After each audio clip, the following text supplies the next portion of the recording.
pleine crise pandémique, il y a eu un fait marquant, historique même, la normalisation avec Israël, des rapprochements à l'appel en industrie, dans la défense, dans le droit, dans l'enseignement, euh, en agriculture, avec cette fameuse histoire des avocatiers, etc. Bref, and the list goes on. Est-ce que le Maroc est, à votre avis, est-ce que le Maroc est en train de se transformer en base arrière, en une base arrière d'Israël? Et qu'est-ce que rapporte concrètement cette normalisation du point de vue économique au Maroc? Bien. D'abord, le principe. Parce que je pense que je vais parler économie. Mais sur une question comme celle-ci, je suis désolé. Je ne peux pas ne pas d'abord m'exprimer sur le terrain du principe de l'éthique, des valeurs. Depuis qu'on est né, vous, moi, même si je suis plus vieux que vous, on est tous nés et on a grandi dans cette immense injustice historique qu'a été la dépossession du peuple palestinien de sa terre, l'exil. Et depuis toujours, c'est pas la peine de remuer les histoires de arabes, nations arabes, c'est pas ça. Ça aurait été un peuple du Nicaragua ou d'Afrique. C'est un principe, une injustice historique comme on n'en a jamais vu dans l'histoire. Et alors j'ai juste envie de dire à ceux qui ont manifestement n'ont pas de problème à renier ce qu'il disait hier seulement. Qu'est-ce qui a changé sur le problème palestinien? Qu'est-ce qui a changé depuis 2 ans, là 3 ans, là 10 ans, là 20 ans, pour qu'on change de position? C'est une simple question. Qu'est-ce qui a changé? Je veux dire, je parle de ceux qui aujourd'hui sont les chantres de que vous dites, du rapprochement, de la normalisation. J'ai envie juste de les regarder les yeux dans les yeux. Leur dire, qu'est-ce qui a changé? Qu'est-ce qui a changé pour que vous changiez votre position? Et puis le volte-face, il est d'une violence inouïe. Je veux dire. Donc, je veux rester mesuré dans mes propos, mais effectivement, il y a des choses qui sont extrêmement choquantes. Donc, moi, je dis très simplement. Mais là aussi, je voudrais préciser une chose.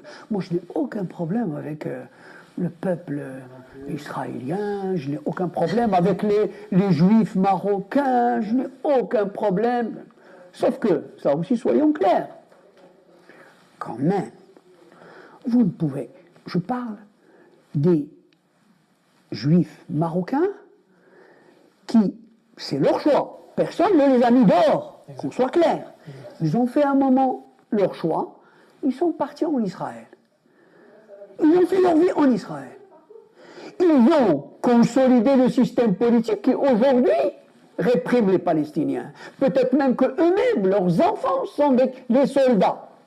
Les soldats qu'on voit malheureusement à longueur de journée dans les vidéos, qui tuent les enfants palestiniens, qui répriment la population. Peut-être, mais en tout cas, vous savez, mais ils sont partie prenante, une composante d'un système politique, d'un État. Certains d'entre eux ont été piégés. Ok. Ouais. Ce que je veux dire par là, autant je n'ai aucun problème avec les juifs marocains. Au contraire, c'est plus que... Je ne vais pas vous dire, vous faire l'hypocrisie des meilleurs amis, c'est pas ça la question. Ce que je veux dire très simplement, très honnêtement, c'est que je n'ai aucun problème, et bien au contraire, je serais heureux. Et combien j'aurais été heureux, ça semble, si la question palestinienne étant réglée, bien sûr que tout est permis, tout serait permis, tout serait. Je serais le premier à être un militant de retrouvailles, de. Le problème, malheureusement, c'est qu'il y a la question palestinienne est toujours là. Et moi, je le dis simplement, clairement, tant que la question palestinienne est vivante, elle est là. Elle est là. Impossible. Impossible de faire comme si. Mais je remets encore une fois, c'est une question de valeur, c'est une question de principe. Ça veut dire que ce n'est pas négociable, on ne discute pas les valeurs. Difficile de fermer les yeux sur la stratégie de colonisation de la Cisjordanie, des atrocités infligées au peuple palestinien, etc. Je ne peux maintenant, pas. sur la question de la normalisation. Alors, sur la question, je rappelle, je fais cette précision parce qu'elle est importante. Maintenant, oui, parlons économie. Quelques indicateurs simples. Il suffit de lire dans n'importe quelle donnée statistique internationale. Le PIB d'Israël fait facilement 12 à 15 fois le PIB du Maroc. PIB par tête. Le PIB par tête, je dis bien, du Maroc est de 3 000 $. Israël, c'est 40 000, autour de 40 000, 42 000. Voilà. Ça, c'est le premier chiffre clair, net. On n'est pas entre des partenaires à peu près équivalents, qui ont des choses à échanger, parce qu'on est sur un rapport classique, sur un rapport de force déséquilibré. De fait. Qui se fatigue à se dire en développement, et une puissance. Une puissance, un pays développé, avec tous les critères du développement, hein, soyons clairs. Un pays développé. Deuxièmement, un pays développé, pas dans n'importe quel secteur. C'est un pays développé dans les secteurs de pointe. Les points forts d'Israël, c'est les nouvelles technologies, c'est les biotechnologies, c'est le numérique, c'est les points forts. Je dirais même dans les secteurs classiques, par exemple l'agriculture, ils ont énormément évolué. Je veux dire, il y a 20 ans, il y a 30 ans, ils exportaient la tomate, par exemple, en Europe, comme nous. Mais vous savez, maintenant, ils n'exportent plus, ça ne les intéresse pas d'exporter la tomate. Ils exportent, déjà depuis longtemps, ils exportaient la semence. C'est-à-dire qu'ils vont dans ce qui est la vraie valeur ajoutée, ils vont à l'amont, ils maîtrisent la connaissance et la technique, donc ils sont très forts sur ce plan. Bien. Alors, ceci étant, on va se dire, le Maroc et Israël vont coopérer. Donc ils vont faire des échanges, à commencer par les échanges commerciaux.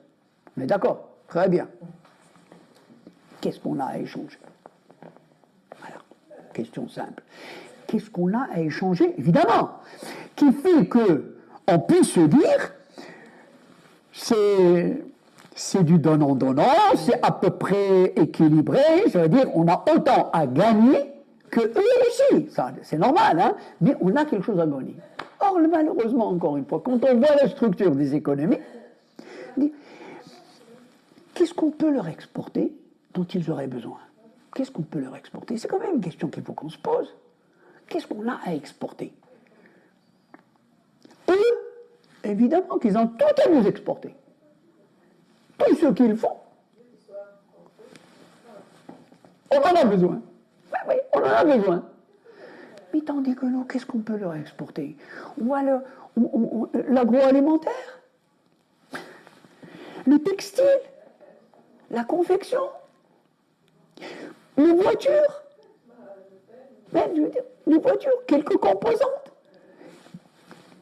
Vous voyez ce que je veux dire? Bien sûr qu'on va exporter quelque chose. Je ne dis pas qu'on n'a strictement rien, mais c'est évident qu'on est dans un schéma où la relation, en fait, va être celle on va dire du cheval et du cavalier. Et ce n'est pas, répète encore une fois, c'est un constat qui procède de l'état des économies qui est en fait objectif. C'est tout. À partir du moment où vous savez quel type d'économies vont échanger et vont coopérer, vous savez qui c'est qui va gagner. à l'échange. Avec l'Union européenne, pour rester, mais enfin, ça fait 50 ans qu'on est avec des accords d'association. Comment se fait-il qu'on n'a jamais eu une balance commerciale excédentaire, enfin, depuis au moins 1974. Jamais un excédent commercial avec l'Union européenne. Toujours déficitaire. Enfin, en dépit de nos exportations agricoles, Avec les États-Unis, pareil. On est en déficit avec tous les pays avec lesquels on a signé des accords de libre-échange. Enfin, ça nous interpelle. Donc, comment est-ce qu'on peut nous faire croire, nous convaincre que l'échange, je commence par le plus important qui est l'échange commercial. C'est ça.